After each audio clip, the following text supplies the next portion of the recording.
Welcome to Kishore academy. இன்றைக்கி இந்த வீடியோவில் 10th ஸ்டாண்டர்ட் மேக்ஸ் எக்ஸசைஸ் 5.3ல் கொஸ்டின் நம்பர் 2 என்ன அப்படிங்கிறத பார்க்க போகிறோம்.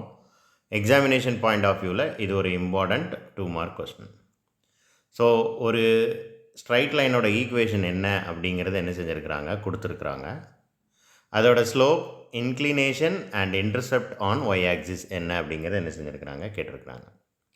இதுக்கு ஃபர்ஸ்ட் ஸ்டெப் என்ன செய்யணும் அப்படின்னா, இந்த ஈக்குவேஷனை y = mx + c அப்படிங்கிற ஸ்டாண்டர்ட் ஃபார்முக்கு மாற்றணும். தட் மீன்ஸ் y டேம் மட்டும் லெஃப்ட் ஹேண்ட் சைடு இருக்கணும், மீதி எல்லா வேல்யூவும் ரைட் ஹேண்ட் சைடு வரணும். இதில் m அப்படிங்கிறது தான் ஸ்லோப். அப்போ எக்ஸுக்கு முன்னாடி என்ன கோஎஃபிஷியன்ட் இருக்கோ அதுதான் ஸ்லோப்போட வேல்யூவாக இருக்கும். ஸ்லோப் கண்டுபிடிச்ச பிறகு தான் இன்க்ளினேஷன் ஆங்கிள் என்ன அப்படிங்கிறத கண்டுபிடிக்க முடியும். இந்த c அப்படிங்கிறது தான் y இன்டர்செப்ட். ஸோ முதல்ல கொடுத்துருக்கிற ஈக்குவேஷனை நம்ம அந்த ஃபார்முக்கு மாற்றலாமா? So this is the equation. நான் ஃபர்ஸ்ட் ஸ்டெப் என்ன செய்ய போகிறேன் அப்படின்னா, இந்த +5 அடுத்த சைடு கொண்டு வர போகிறேன். அப்படி தான் கொண்டு வரணும். ஸோ 2 × x - y = -5 ஆயிரும். +5 அடுத்த சைடு போகும்போது -5. ரெண்டாவது ஸ்டெப்பு, இந்த 2வை அடுத்த சைடு கொண்டு வரலாமா? ஸோ எனக்கு மல்டிப்ளிகேஷனில் இருக்குது, நமக்கு நல்லாவே தெரியும். ப்ராக்கெட் இருந்தால் மல்டிப்ளிகேஷன் அர்த்தம். ஸோ மல்டிப்ளிகேஷனில் இருக்கிற ஒரு வேல்யூ ஈக்குவல் அடுத்த சைடு வந்துச்சுன்னா டிவிஷனாக மாறும். ஸோ -5/2. ஓகே, ஒய் மட்டும்தான் ஒரு சைடு இருக்கணும் அப்படின்னு சொன்னேன். அப்போ இப்போ இந்த எக்ஸை அடுத்த சைடு கொண்டு வரலாம்.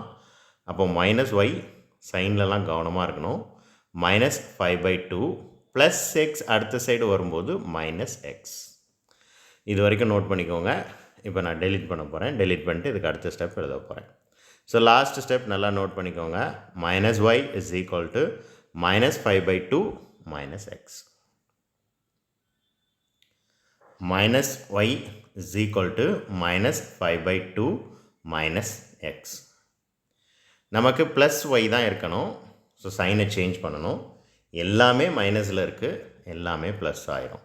y = 5/2 + x. இப்போது எக்ஸையும் 5x + 5/2 ரெண்டுமே ப்ளஸில் தான் இருக்குது. எந்த வேல்யூவை வேணாலும் ஃபர்ஸ்ட் எழுதலாம், எந்த வேல்யூவை வேணாலும் செகண்ட் எழுதலாம். ஸோ நான் எக்ஸையும் 5/2வையும் எக்ஸ்சேஞ்ச் பண்ணிக்கிட்டேன், இன்டர்சேஞ்ச் பண்ணிட்டேன். இப்போ பாருங்கள், y = mx + c அப்படிங்கிற ஃபார்முக்கு வந்துருச்சு, ஆட்டோமேட்டிக்காக வந்துருச்சு. ஸோ mx, எக்ஸுக்கு முன்னாடி என்ன வேல்யூ இருக்கோ அதுதான் எம்னா ஸ்லோப். எக்ஸுக்கு முன்னாடி இங்கே ஒரு வேல்யூவும் இல்லை, அப்படின்னா என்ன அர்த்தம்? 1 இருக்குதுன்னு அர்த்தம். ஸோ எம்மோட வேல்யூ வந்து 1. ஓகே, y இன்டர்செப்ட் என்னன்னு பார்த்துருவோம். 5/2. ஓகேவா? c அல்லது y இன்டர்செப்ட் அப்படின்னு சொல்லலாம். c = 5/2ன்னு எழுதலாம், அல்லது y இன்டர்செப்ட் = 5/2ன்னு எழுதலாம். ரெண்டு வேல்யூ கண்டுபிடிச்சாச்சு. இப்போது இன்க்ளினேஷன் எவ்வளோ அப்படின்னு சொல்லி பார்க்கணும். 1 tan θ = 1. இப்படி தான் எழுதணும். tan θ ஆக்சுவலாக ஃபார்முலா என்ன அப்படின்னா, tan θ m. எம்மோட வேல்யூ வந்து என்னது? 1. ஸோ இந்த ஃபார்முலாவில் எம்முக்கு பதிலாக 1ன்னு சப்ஸ்டிடியூட் பண்ணிட்டேன். இப்போ தீட்டாவோட வேல்யூ எப்படி கண்டுபிடிக்கணும்? tan அடுத்த சைடு போணுச்சுன்னா என்ன ஆகும்? tan - 1 ஆகும். இதுக்கு என்ன மீனிங் அப்படின்னா, tan டேபிளில் எந்த ஆங்கிளுக்கு வேல்யூ 1 இருக்கும் அப்படின்னு சொல்லி பார்க்கணும். ஸோ நல்லா பார்த்தீங்கன்னா 45 டிகிரிக்கு வேல்யூ 1 இருக்கும். So that angle value is 45. That's all.